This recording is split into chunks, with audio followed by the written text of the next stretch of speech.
Welcome dear students. आज की video में हम प्रिज्मेटिक कंपास और इसके डिफरेंट पार्ट्स के बारे में डिस्कस करेंगे, इसके ऑपरेशन के बारे में डिस्कस करेंगे। तो सबसे पहले, जैसा कि आपको पता है कि सर्वे के अंदर दो तरह की मेजरमेंट होती है। One is the linear measurements and second is angular measurements. तो जो प्रिज्मेटिक कंपास है ये वो इंस्ट्रूमेंट है जिसकी हेल्प से हम एंगुलर मेजरमेंट्स लेते हैं। एंगुलर मेजरमेंट्स लेने के लिए हमारे पास दो कंपास होते हैं, one is surveyor compass and second is prismatic compass. लेकिन जो सर्वेयर कंपास का स्कोप है लिमिटेड है और आज के दिन प्रिज्मेटिक कंपास मोस्टली यूज होता है डायरेक्शंस लेने के लिए। अब जो प्रिज्मेटिक कंपास है it was first discovered by captain Carter in 1814 और प्रिज्मेटिक कंपास के अंदर जो मेन कंस्टिट्यूएंट्स होते हैं मेनली वो दो चीज़ होती हैं। One is the magnetic needle and second is the graduated circle. तो जो मैग्नेटिक नीडल है, मैग्नेटिक नीडल जो होती है वो हमारे को एक रेफरेंस डायरेक्शन देती है and that reference direction is called the direction of meridian.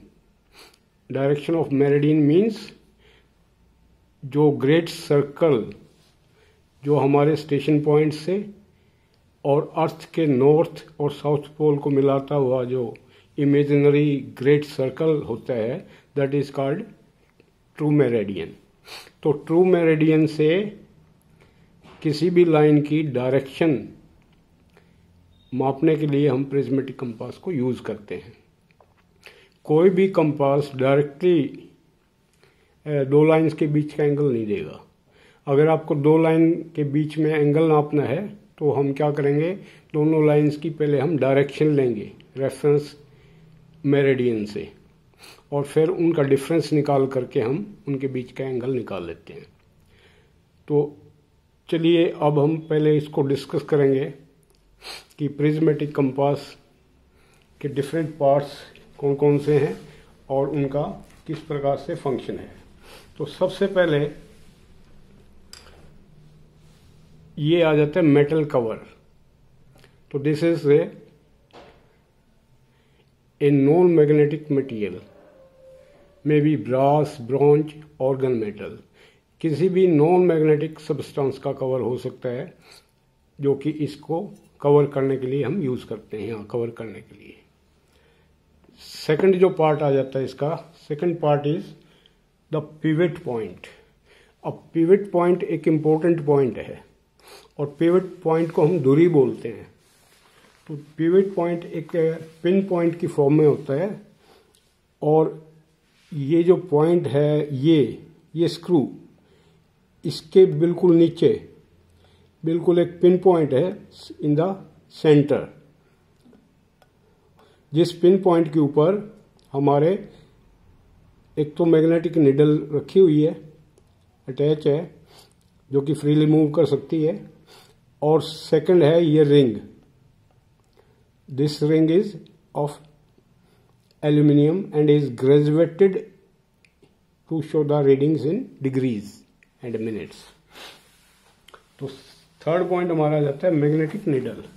तो मैग्नेटिक नीडल कहाँ होती है, नीचे जो पिवट पॉइंट है, पिवट पॉइंट मीन्स एक धुरी है, एक इस टाइप से सेंटर में धुरी रखी हुई है। This is pin point. इस पिन पॉइंट के ऊपर यहाँ पे सेंटर में एक मैग्नेटिक नीडल है। तो मैग्नेटिक नीडल जब फुल्ली चार्ज होगी तो ये हमेशा नॉर्थ और साउथ डायरेक्शन देती है हमारे को। नेक्स्ट पार्ट आ जाता है ग्रेजुएटेड रिंग। अब किसी लाइन की नॉर्थ लाइन से डायरेक्शन देखने के लिए हमारे को ग्रेजुएटेड रिंग की आवश्यकता होती है। तो ये ग्रेजुएटेड रिंग है, this is made up of A thin strips of aluminium and it is having graduations in degrees and minutes। From 0 to 360 degrees, complete circle. Next, तो ग्रेजुएटेड रिंग का use क्या है कि ग्रेजुएटेड रिंग के ऊपर हम किसी लाइन की रेफरेंस, जो नॉर्थ साउथ लाइन है, इससे किसी लाइन की कितनी डायरेक्शन बनती है या कितना उसका एंगल बनता है वो हम इससे माप लेते हैं। नेक्स्ट पार्ट आ जाता है अगेट कैप। ये जो येलो कलर का स्क्रू आपको दिखाई दे रहा है, this is called agate cap.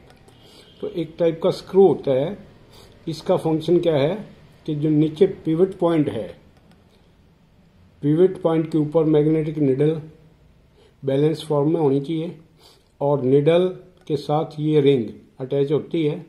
तो इनको होल्ड रखना, इनको पोजीशन में होल्ड करके रखना, this is the purpose of agate cap. Next आ जाता है ग्लास कवर। ये जो आप कवर देख रहे हो, दिस इज ग्लास कवर। इसके जो पार्ट्स हैं उनको कवर अप करने के लिए एक ग्लास कवर दिया जाता है इसमें। नेक्स्ट आ जाता है प्रिज्म। ये आप जो पार्ट देख रहे हो, this is right angled glass prism. ये एक प्रिज्म होती है जिसके अंदर यहां पे प्रिज्म कैप होती है। अब यहां पे इसमें प्रिज्म कैप आपको दिखाई देगी।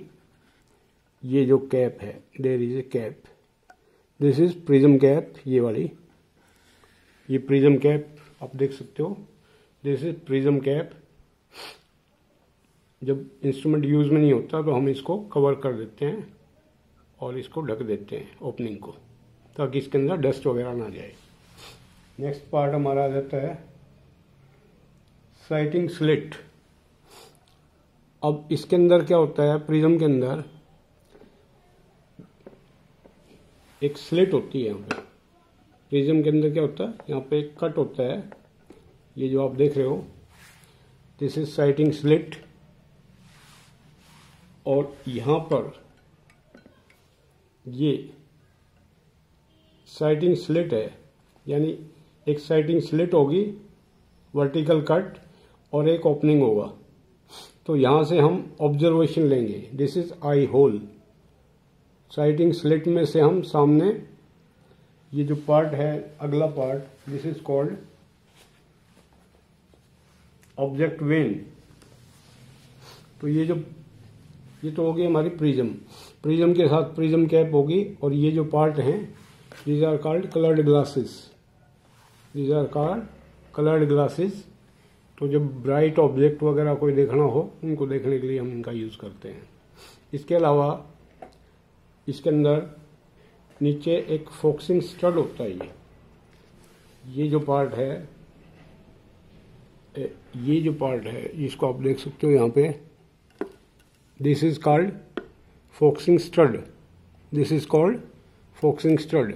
इस स्टड की हेल्प से आप प्रिज्म को एडजस्ट कर सकते हो इसके ऊपर, यानी prism can be raised up और down by this screw. This is called focusing stud और फोकसिंग स्क्रू। तो इसको फोकस करने से क्या होता है कि जो नीचे रीडिंग आएगी हमारी इस होल में से, यहां से जो रीडिंग आएगी, इस होल में से जो नीचे स्केल के ऊपर रीडिंग आएगी, वो आपकी रीडिंग क्लियर हो जाएगी। तो फोकसिंग हम इसीलिए करते हैं ताकि जो रीडिंग है वो आपको स्केल के ऊपर क्लियर दिखाई दे। नेक्स्ट पार्ट आ जाता है ऑब्जेक्ट वेन। ये प्रिज्म है, प्रिज्म के ठीक सामने अपोजिट साइड में 180 डिग्री के ऊपर ये है object when. This part is called object when. और ऑब्जेक्ट वेन के अंदर एक वर्टिकल ओपनिंग होता है बहुत बड़ा, और सेंटर में एक फाइन थ्रेड होता है या हॉर्स हेयर होता है। इस थ्रेड का फंक्शन क्या है कि फील्ड में कोई ऑब्जेक्ट है उसको साइट करना और उसको बाइसेक्ट करना। तो यहां से हम साइट करेंगे, this will become our line of sight. तो लाइन ऑफ साइट से थ्रेड की हेल्प से हम जो सामने ऑब्जेक्ट होगा उसको बाइसेक्ट करेंगे, वो हमारी लाइन ऑफ साइट होगी। This will become our line of sight. अब इस लाइन ऑफ साइट का जो एंगल बनेगा रेफरेंस लाइन के साथ, ये जो एंगल बना हमारा, this angle measured in clockwise order will give you the bearing of the line. तो जो कलर अपना फोकसिंग, ये ऑब्जेक्ट वेन है, object vane is use for sighting the field object and bisecting the field object for taking bearings. इसके अंदर फिर horse hair लगा होता है, हॉर्स हेयर की हेल्प से हम किसी भी ऑब्जेक्ट को बाइसेक्ट करते हैं। देन रिफ्लेक्टिंग मिरर, ये जो है ये, this is called reflecting mirror. तो इसको हम बोलते हैं रिफ्लेक्टिंग मिरर। इसकी हेल्प से हम क्या करते हैं, इंस्ट्रूमेंट स्टेशन के नज़दीक कोई चीज़ है, यहाँ पर है मान लो ऑब्जेक्ट, तो इसका हम इमेज इसमें लेंगे और इमेज को बाइसेक्ट करेंगे लाइन ऑफ साइट से, जिससे कि हम इसकी बीरिंग ले सकें। इसको हम निकाल करके इसमें से उल्टा भी लगा सकते हैं, और वो कब यूज़ करेंगे, जब कोई भी ऑब्जेक्ट हमारे इंस्ट्रूमेंट के पास हो और काफ़ी हाइट पे हो। सपोज आप किसी पोल के नीचे खड़े हैं, तो पोल के नीचे आप खड़े हैं, तो पोल की टॉप की आपने बीरिंग लेनी है, तो आप इसको रिवर्स करके लगाएंगे, इसको इसमें से निकाल के उल्टा करके लगाएंगे, और उसका जो इमेज आएगा उसको आप बाइसेक्ट करेंगे, और बाइसेक्ट करने के बाद उसकी आप बीरिंग ले सकते हैं। नेक्स्ट आ जाता है ब्रेक पिन। अब क्या होता है कि ऑब्जेक्ट वेन के ठीक इधर एक पिन निकली होती है इसमें, this pin is called brake pin, this pin is called brake pin.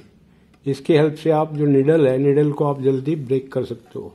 Needle, जो मैग्नेटिक निडल है, मैग्नेटिक निडल मूव करती रहती है, बड़ी सेंसिटिव होती है, तो इसको जल्दी रेस्ट में लाने के लिए हम क्या करते हैं, यहाँ से इसको दबा देते हैं। तो this is called brake pin. The function of brake pin is to bring the magnetic needle to rest position quickly. Then next part आ जाता है स्प्रिंग ब्रेक। अब क्या होता है कि ये जो निडल है हमारी, ब्रेक पिन है, ब्रेक पिन के इस ग्लास कवर के अंदर एक स्ट्रिप लगी होती है, दैट्स बारीक स्ट्रिप सी होती है, जिसको हम बोलते हैं स्प्रिंग ब्रेक। ब्रेक पिन दबाते हैं तो वो ब्रेक पिन जो है इस निडल के कांटेक्ट में, अंदर जो स्प्रिंग ब्रेक है पत्ती है, वो पत्ती इसके कांटेक्ट में आएगी और इसके मूवमेंट को रेस्ट में ले आएगी। इसके बाद आ जाता है लिफ्टिंग पिन। अब ठीक ऑब्जेक्ट वैन के नीचे ये एक पत्ती सी निकली होती है यहाँ पर, तो this is called lifting pin. जब हमारा काम खत्म हो जाता है ना फील्ड में, तो हम इसको फोल्ड कर लेते हैं और लिफ्टिंग पिन दबती है। लिफ्टिंग पिन दबेगी तो ये पिवट से इसको अलग कर देगी, मैग्नेट को, यानी कि मैग्नेट को और सर्कुलर रिंग जो है इसको पिवट से अलग कर देगी। क्योंकि यहाँ पिन दब गई हमारी, पिन दबने से क्या होगा, अंदर एक लीवर होता है इसमें, ये जो पत्ती आप देख रहे हो ये वाली, this is called lifting lever. तो ऑब्जेक्ट वैन को जब हम फोल्ड करेंगे, ये इस पिन को प्रेस करेगा, जब ये पिन प्रेस होगी तो लिफ्टिंग लीवर जो है इसको ऊपर उठा देगा। जो मैग्नेटिक निडल है उसको पिवट पॉइंट से अलग कर देगा। ऐसा करने से क्या होता है कि जो हमारा पिवट पॉइंट है उसकी घिसावट कम होती है, उसकी वियर टियर हम रिड्यूस कर सकते हैं, ताकि जब इंस्ट्रूमेंट यूज में ना हो तो इसकी घिसावट ना हो। क्योंकि पिवट पॉइंट बड़ा कॉस्टली पॉइंट होता है। अगर हम इसको ऐसे ही रख देंगे तो क्या होगा कि नॉर्थ जो मैग्नेटिक निडल है वो लगातार नॉर्थ में आने की टेंडेंसी रखेगी। नॉर्थ में आने की टेंडेंसी की वजह से पिवट पॉइंट हमेशा फ्रिक्शन रहेगा पिवट पॉइंट के ऊपर, और पिवट पॉइंट लगातार घिसता चला जाएगा, तो उसकी वियर टियर ज़्यादा होगी और वो इसको फिर बैलेंस फॉर्म में नहीं रख पाएगा।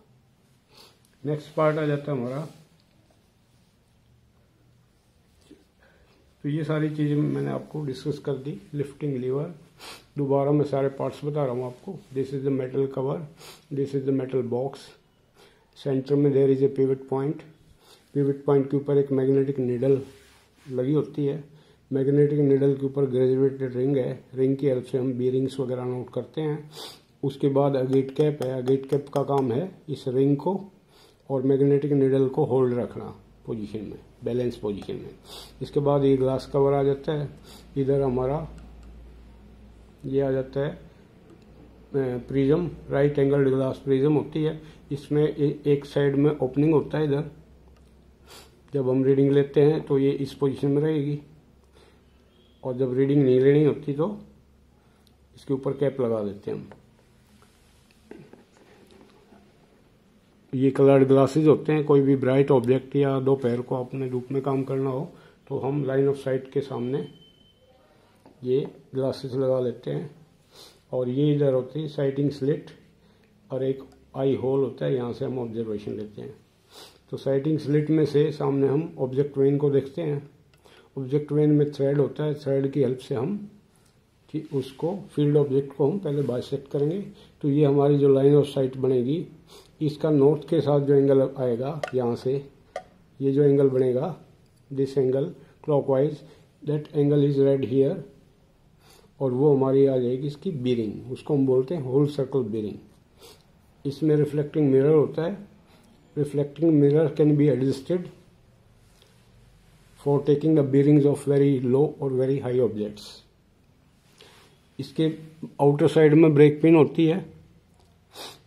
ब्रेक पिन जब का पर्पज़ क्या होता है कि अगर ये मान लो डिस्टर्ब होगी मैग्नेटिक नीडल, तो इसको जल्दी रेस्ट में लाने के लिए हम क्या करेंगे, ब्रेक पिन का यूज़ करेंगे।